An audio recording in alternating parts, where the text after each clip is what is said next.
Hello, in this video I want to continue the series that I've been doing with Afro-Pessimism and space privatization. I've really enjoyed doing this series so far because I think that Afro-Pessimism is a criticism that, although it shows up on a lot of different resolutions, will definitely be a strong one on the space privatization resolution. And I think that whether it's on the affirmative or the negative, this criticism has a lot of stuff to say about like the particular ways in which spatialization provides a particular avenue for humans to kind of go beyond their current capacity and current localization. And I think that the ability to think about the effects that that kind of like has on the way in which we view civil societies, kind of like relationships to linear notions of progress, of holds in the future, etc., are all intimately related to questions that Afro-Pessimism asks. And so I think that it's a really core kind of criticism for you to be thinking about in terms of how this resolution is going to be developed. And in the last two videos, I talked a little bit about how Afro-Pessimism can be read on the negative as a critical strategy versus policy teams. And so in this video, I want to talk a little bit about how policy teams can better respond to Afro-Pessimism on this particular resolution. This is a video where I won't be going over like a lot of the generic responses, the progress good and kind of like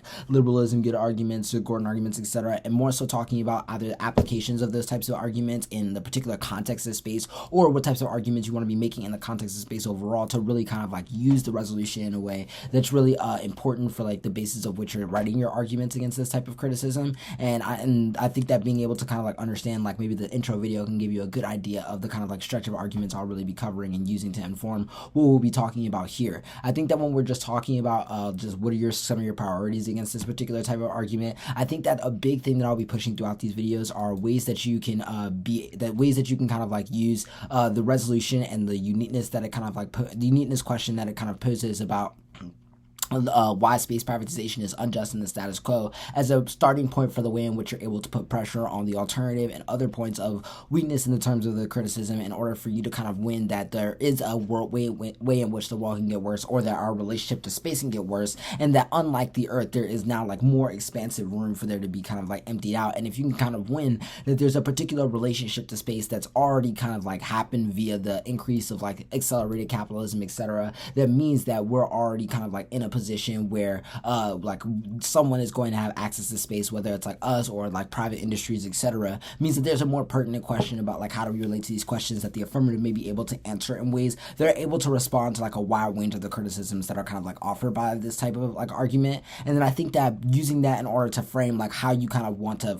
get to the overall objective of what some of your other arguments are doing, whether it be how you're framing the debate or the thesis, etc., and other stuff we'll talk about, you might want to think about how you can kind of push that as a central kind of point to kind of like start off a lot of the kind of like offense that you'd be using to kind of specifically like have this debate about like why there's a difference kind of between like what our debates about space have and the bearings they have on like how we think of the kind of like definition or limitations on like how civil society is thought of and what that means outside of that frame, which I think are all really important for you to kind of like have a really good understanding and to give the judge a better understanding of why this particular resolution is important in terms of like why particular political details are important, why the particular like stances that we take on private industry and its relationship to space are super important, and what that does to like have really pertinent effects on like how we live life every day on Earth and like the type of like future that is possible and why there has to be a debate over it. I think that this can also be a lot of arguments, a way for you to kind of like resort to a lot of turns to a lot of the futurity arguments is by saying that there's kind of like inevitable futuristic nature to the way in which space is kind of like imagined through various types of science and technology.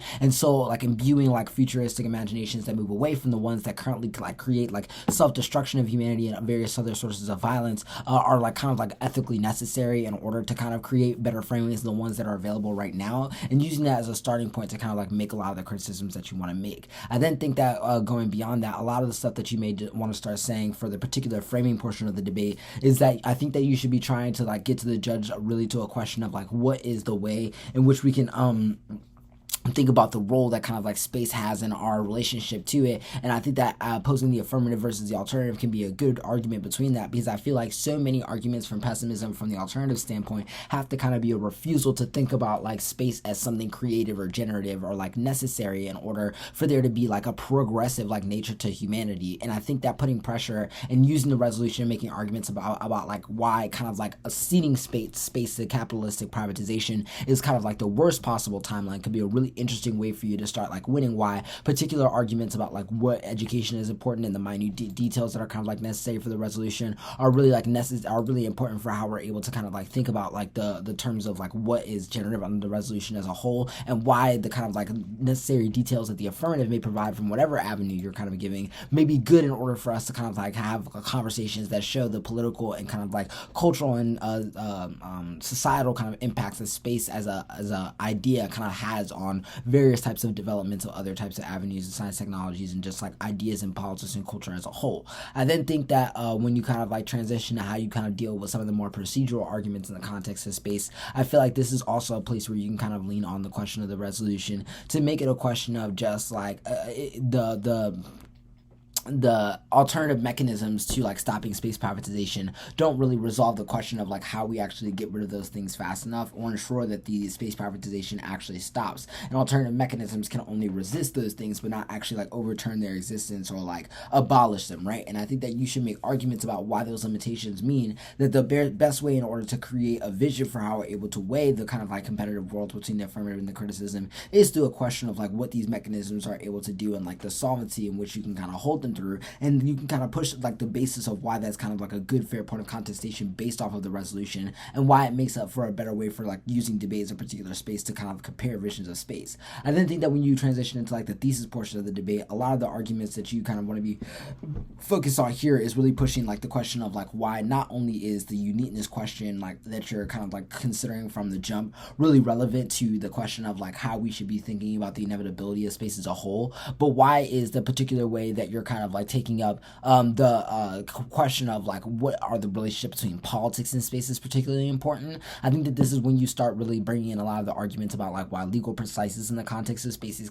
key, and why the current like loopholes within the law guarantee ways in which capitalistic privatization can happen. That if you're right about the way in which the state is kind of related to these private industries in ways that are kind of like coercive or that allow them to align with each other so that they kind of like sustain each other, then only like the way in which we're able to view and understand various types of details that go into that policy can we kind of like sever those ties and make it harder for those things to kind of be like allowed or possible. And that is like why the resolutional statement is kind of like so important in the first place. And I think that situating a lot of your offense about why politics is so important from that point can be a really good starting point for a lot of the other stuff that we'll be talking about in the next video, where we continue this conversation about how policy teams can better be answering Afro-Pessimism as a criticism when it's right on the negative. So hopefully this video is helpful for you to tune into all the rest of the videos I'll be doing. And yeah, thank you all for tuning in.